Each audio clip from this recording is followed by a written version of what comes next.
สวัสดีครับผู้ฟังทุกท่านครับพบกับรายการรักสิ่งแวดล้อมทางสวทแพร่ FM 91เมกะเฮิรตซ์ครับเช้าวันอังคารที่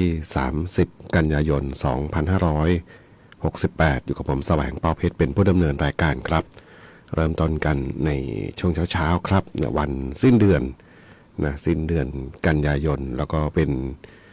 อีกวันหนึ่งเนาะการติดตามฝนฟ้าทางบ้านเรานะครับไม่ว่าแต่บ้านเราเนาะน่าจะเกือบทุกภูมิภาคเลยนะที่ได้รับผลกระทบจากเจ้าพายุบัวลอย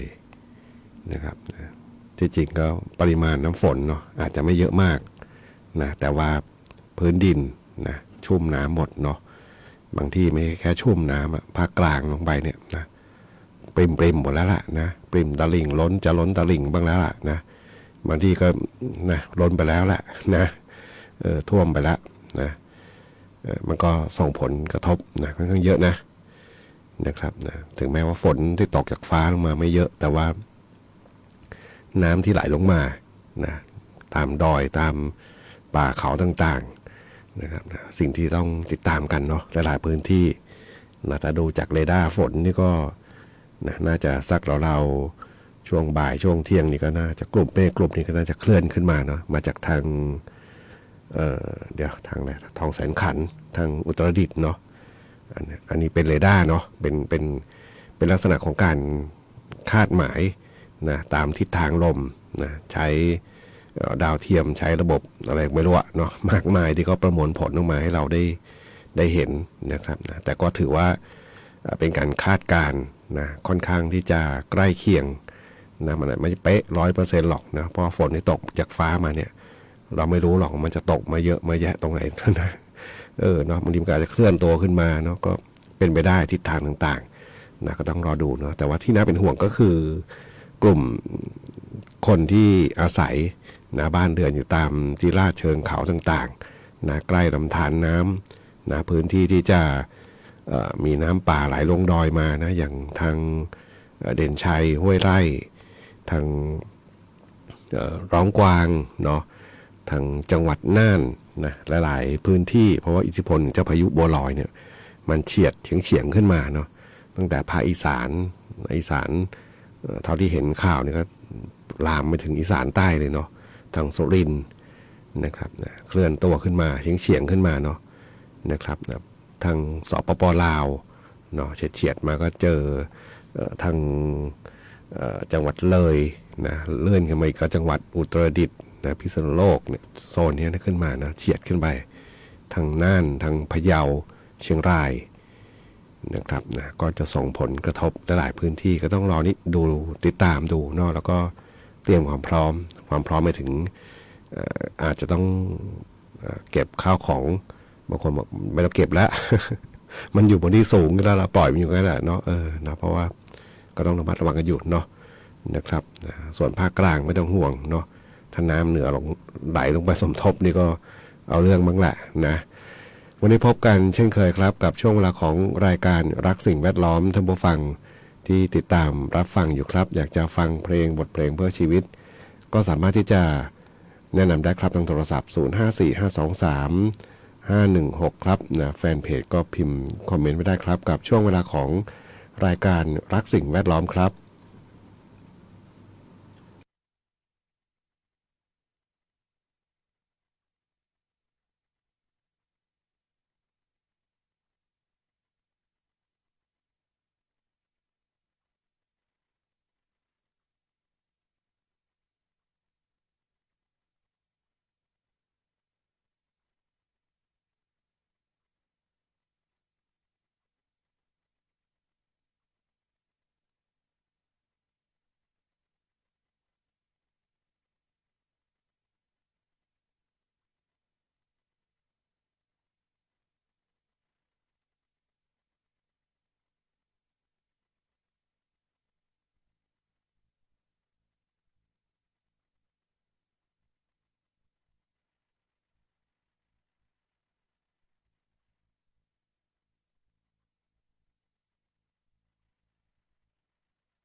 ก็บทเพลงที่ได้รับฟังจบลงไปครับชาวนาอะไรครับสำหรับงานเพลงท่านผู้ฟังถามถึงเข้ามาในช่วงเวลาของรายการรักสิ่งแวดล้อม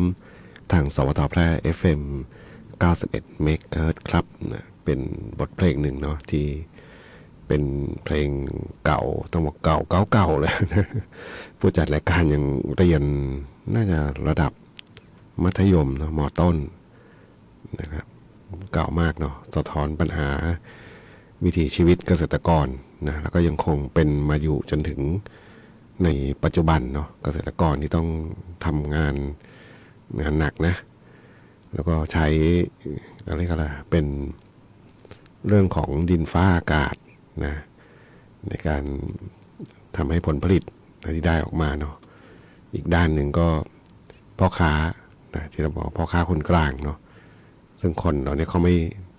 เป็นเราก็ไม่ยอมขาดทุนหรอก ทุกคนแหละพ่อค้าเนาะก็มีใครอยากขาดทุนเนาะซื้อไปก็ต้องการผลกำไรนะแต่ว่าเป็นกลุ่มของคนที่อยู่ไม่ต้องเสี่ยงไงนะเราคนที่เสี่ยงที่สุดก็คือเกษตรกรนั่นแหละเนาะเสี่ยงที่สุดนะผลผลิตออกมาเยอะก็ราคาถูกนะเก็บเกี่ยวก่อนก็ราคาถูกนะคือผลผลิตเนี่ยมันยังไม่สมบูรณ์ไม่แก่ไม่สุกนะข้าวยังไม่สุกเนาะเราใช้คำว่าข้าวสุกนะไม่บางคนเด็กรุ่นใหม่จะไม่รู้ว่าสุกข้าวสุกคือหุงแล้วสุก ข้าวสุกคือข้าวเหลืองที่มันสุกขารวงเนาะพอเห็นเพื่อนๆเนาะกลุ่มที่เป็นเกษตรกรที่บ้านเกิดผู้จัดรายการนี่แหละนะทำอาชีพเกษตรกรอยู่เนาะบอกต้องรีบเก็บเกี่ยวนะเมื่อสักน่าจะ2 สัปดาห์แล้วนะเห็นโพสต์ภาพบอกต้องรีบเก็บเกี่ยวน้ำมาแล้วเดี๋ยวไม่ได้เนาะข้าวยังเป็นออกเขียวๆยังไม่เหลืองนะเริ่มเหลืองๆบ้างนะคือข้างในก็คงจะนะยังไม่สุกเต็มที่เนาะผลผลิตยังไม่สมบูรณ์เนาะราคาถูกแน่นอนเนาะถ้าไม่เก็บเกี่ยวก็เสียเห็นไหมนะครับเก็บเกี่ยวไปนะคนที่ซื้อต่อนะโรงสีนะที่จะซื้อไปใช้ประโยชน์ต่อไปขายไปจำหน่ายต่อนี่ก็เขาก็ต้องให้ราคาที่ถูกนะครับนะชาวนาก็ต้องเสี่ยงนะเนาะถ้าไม่เก็บเกี่ยวก็เสี่ยงน้ำท่วมแล้วมันก็ท่วมจริงๆนะเพราะว่าฝนฟ้าที่ตกลงมานะทางภาคเหนือเองนะที่เร่งระบายลงไปนะแล้วก็บางส่วนเนาะบางส่วนต้องบอกเป็นพื้นที่ที่อยู่ทางภาคกลางนั่นแหละนะคือมีฝนตกลงมาแล้วมันก็สะสมเติมเข้าไปอีกนะการระบายน้ำของเขื่อนเจ้าพระยานี่หมายถึงที่ราบลุ่มภาคกลางนะก็ต้องเร่งระบายมากก็ไม่ได้นะดูข่าวมันเหมือนกระอักกระอ่วนยังไงไม่รู้เนาะคนทำงานทั้งหมดเนี่ยนะครับถ้ามองภาพรวมนะเร่งระบายน้ำไปก็ท่วมกรุงเทพท่วมภาคกลางนะท่วมล่องไปจากทางจังหวัดชัยนาทนะครับการไว้มากก็ท่วมทั้งเหนือน่ะเนาะเห็นภาพแต่ละภาพนี่เขาโพสต์แล้วก็บ่นกันหมายถึงว่าน้ำเป็นปริ่มตลิ่งนี่ก็เนาะอดเป็นห่วงไม่ได้เนาะภาคกลางที่ต้องเจอปัญหาเหล่านี้นะครับนะแล้วก็นับวันก็ยังเหมือนกันอย่างเงี้ยตลอดนะเพราะว่าอะไรเพราะว่าแหล่งต้นน้ำลำธารของเราเนี่ยนะมันไม่สมบูรณ์ซะแล้วเนาะนะครับมันไม่สมบูรณ์เนาะบางคนเกิดมารุ่นหลังๆมันคงไม่เคยเห็นแล้วต้นไม้สูงระดับเท่าไหร่20-30 เมตรเนาะนะครับนะต้นไม้ขนาดใหญ่สูงเลื่อนยอดสูงมากๆเนี่ยนะถ้าไม่มีให้เห็นละเนาะนะครับคนในอดีตก็ล้มหายตายจากไปนะอาจจะบอกเล่า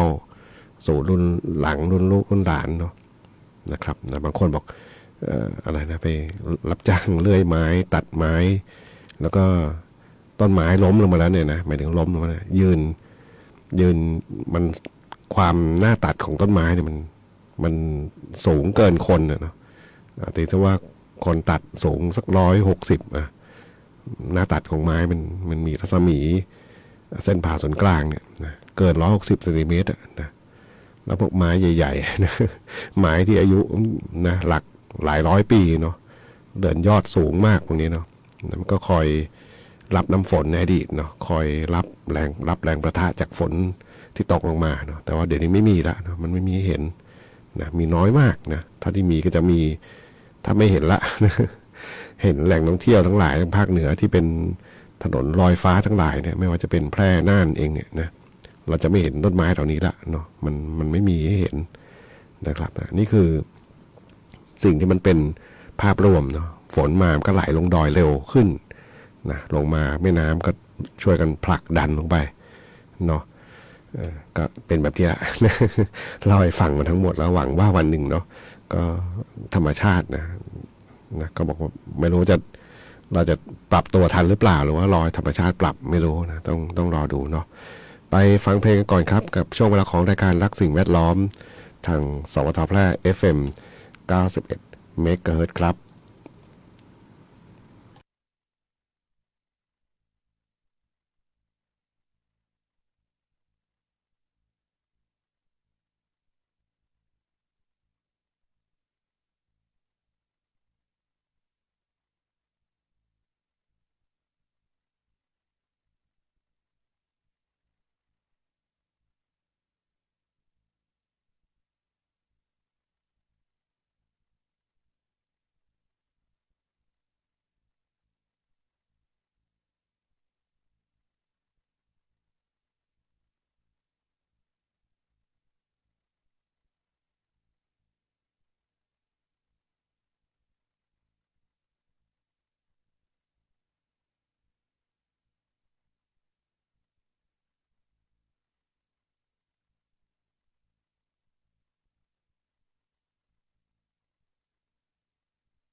กับบทเพลงที่ได้รับฟังจบลงไปครับนะสำหรับงานเพลงของน้ำหมูพงเทพกระโดนชำนาญครับดอกกระถินนะเพลงที่ชื่อง่ายๆฟังง่ายๆแล้วก็เป็น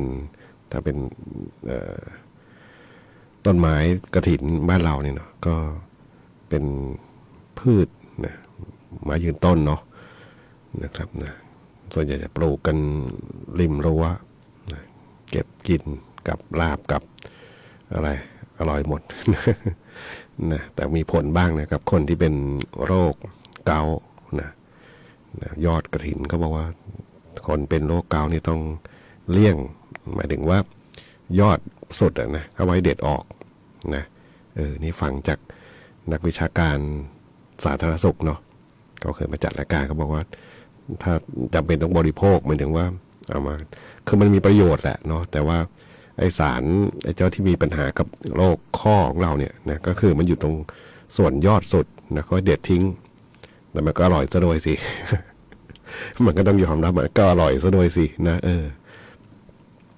ก็เป็นอีกเพลงหนึ่งนะท่านผู้ฟังถามถึงก็มาแล้วก็มีถามถึงเพลงชาวประมงนะเดี๋ยวจัดให้ฟังครับนะบอกฝนทางตอนเหนือนี่ก็มีตกตลอดบอกตกตลอดนะทางพะเยาแต่ว่ายังตกไม่เยอะเนาะนะตกตลอดก็น่าจะคล้ายๆกับทางเมืองแพร่นะเมื่อคืนก็ตั้งแต่ราวสัก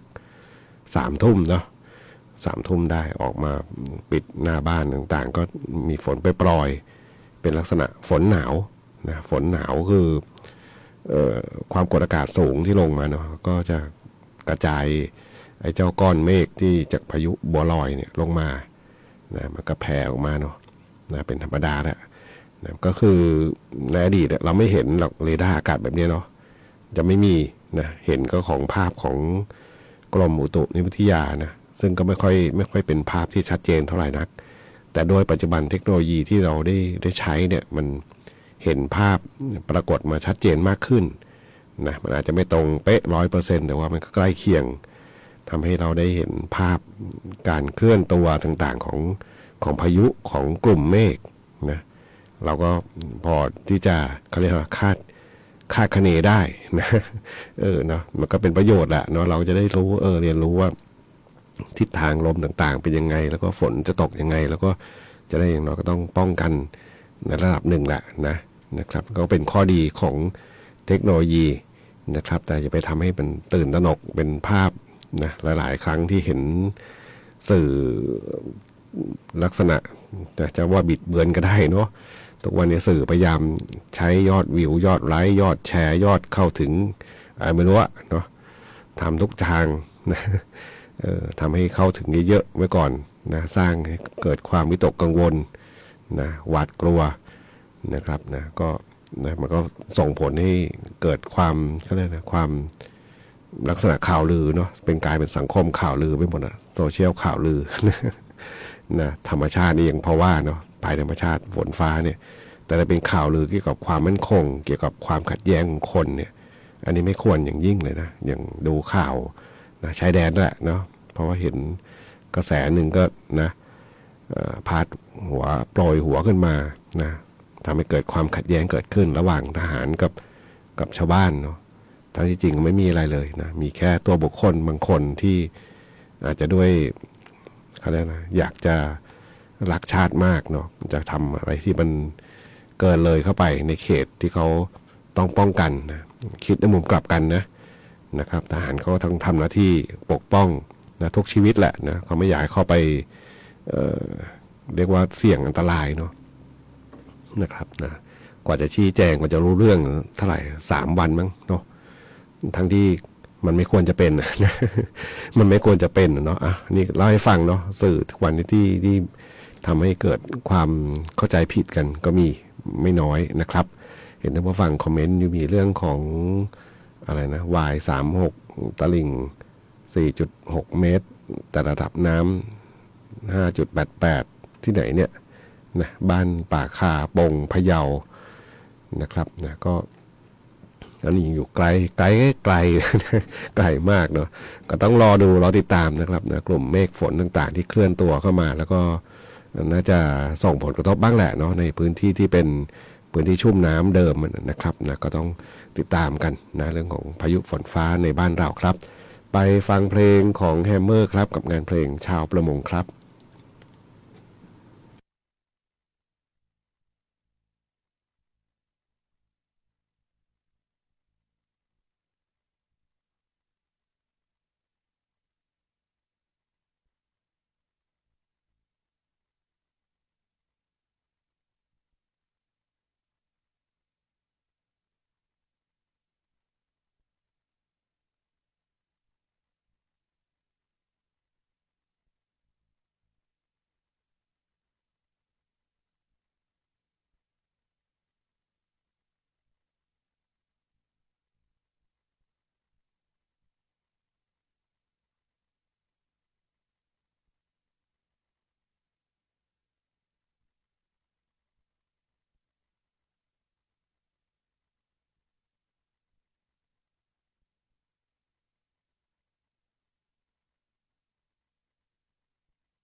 9:55 นาทีครับชาวประมงเนาะชีวิตเลื่อนลอยเนาะชาวประมง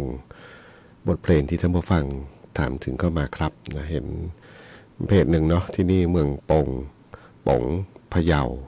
นะแฟนเพจนี้ผมก็ติดตามอยู่เพราะว่าดูข้อมูลข่าวสารนะเห็นมีโพสต์อยู่ภาพน้ำป่าไหลหลากลงมาเนาะนะครับบางพื้นที่เนาะก็มีบ้างแหละเนาะฝนที่ตกลงมาแล้วก็อย่างที่บอกไว้ก็คือบางทีมันตกไม่เยอะแต่ว่าดินชุ่มน้ำนะก็จะมีน้ำไหลท่วมลงมาสิ่งที่ต้องระวังเนาะนะครับอันตรายต่างกันมาเร็วไปเร็วนะบางทีเคลมช้า คือมาเร็วเสียหายมากแล้วก็ไม่กว่าจะได้ค่าชดเชยอะไรต่างๆกับมันอาจจะช้าเนาะนะครับเสียหายบ้างไหมมันต้องบ้างมีบ้างแหละเนาะบางทีก็เก็บไม่ทันบางทีก็ถึงจะเก็บทันแต่ว่าคาดการผิดแบบนี้เนาะก็มีนะครับก็เป็นสิ่งหนึ่งที่ต้องเราเรียนรู้แล้วก็ป้องกันตัวเองนะตนเป็นที่พึ่งแห่งตนนี่แหละดีที่สุดนะครับขอบคุณผู้ฟังนะที่ติดตามรับฟังอยู่นะเห็นอะไรท่านผู้ฟังเขาเป็นบัวลอยมาเที่ยวร่องกาดค่ะเสียงหึ่มๆเนี่ยอยู่เนี่ยนั่งในห้องส่งยังได้ยินเลยนะเสียงฟ้าคำรามอยู่ข้างนอก นะครับนะก็เป็นสัญญาณใกล้สิ้นสุดฤดูฝนเนาะฝนมาเสียงฟ้าร้องนะเริ่มต้นฝนก็จะมีแบบนี้แหละนะเริ่มฤดูกาลกับใกล้จะสิ้นสุดฤดูกาลนะครับนะดูพยากรณ์อากาศนะสำหรับเช้านี้ถึงเช้าวันพรุ่งนี้นี่ตอนนี้เนี่ยไอ้เจ้าพายุบัวลอยเนี่ยนะอ่อนกำลังลงเป็นหย่อมความกดอากาศต่ำแล้วนะศูนย์กลางไม่ได้เคลื่อนเข้าสู่ประเทศไทยนะแต่แนวตามขอบของพายุลมที่พัดเข้ามาเนี่ยนะทำให้หย่อมความกดอากาศต่ำมีอิทธิพลนะมีฝนในพื้นที่ภาคเหนือภาคอีสานตอนบนเนี่ยยังต้องเฝ้าระวังฝนตกสะสมน้ำล้นตลิ่งในระยะ 1-2 วันนี้นะครับนะแล้วก็หลังจากนั้นนี่บอกฝนจะเริ่มน้อยลงนะครับ1-2 วันก็ต้องเฝ้าระวังนิดนึงเนาะในพื้นที่ที่เสี่ยงภัยต่างๆครับวันนี้รายการทั้งสิ่งแวดล้อมทางสวทแพร่ FM 91 เมกะเฮิรตซ์มาถึงช่วงท้ายรายการครับคงต้องนำรายการและท่านผู้ฟังไปก่อนพบกันใหม่ในวันพรุ่งนี้ขอความสุขความโชคดีจงมีแต่คุณผู้ฟังทุกท่านสวัสดีครับ